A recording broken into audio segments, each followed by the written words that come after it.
What was hailed as a historic win over Graft, Sirisia Member of Parliament John Waluke has moved to the High Court to appeal a ruling that handed him hefty fines or a long prison sentence for defrauding the National Cereals and Produce Board back in 2004. Now, Waluke says the Magistrates Court failed to consider his pleas for mercy. But it could get worse for the Member of Parliament, who may lose his seat. NTV's Silas Apollo has more on the roasting of Waluke. Sirisia Member of Parliament John Waluke says the sentencing handed to him by the Anti-Corruption Court was unwarranted and now wants a higher court to review it.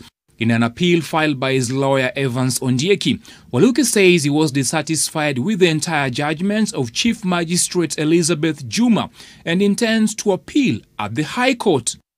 Both Waluke and his co-accused Grace Wahungu will pay a combined fine of about 2 billion shillings or serve a combined prison term of 39 years after they were found guilty of defrauding the National Cereals and Produce Board. This is an issue that can affect any Kenyan. And to add fuel to the flames in the roasting of the first sitting Member of Parliament to go down for corruption, Waluke could lose his seat after the magistrate ruled that the order be served upon the Speaker of the National Assembly and the Parliamentary Service Commission.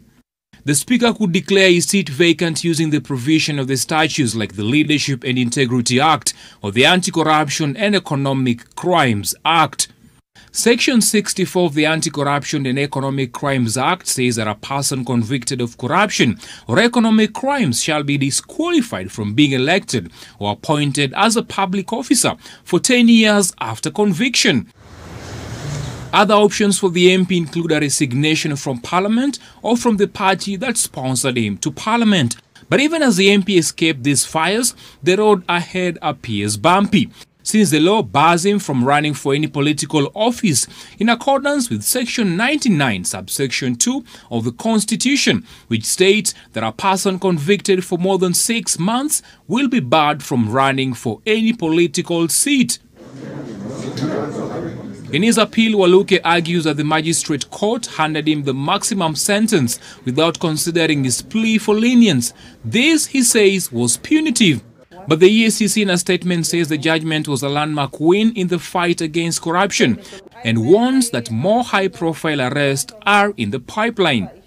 Silas Apollo, NTV.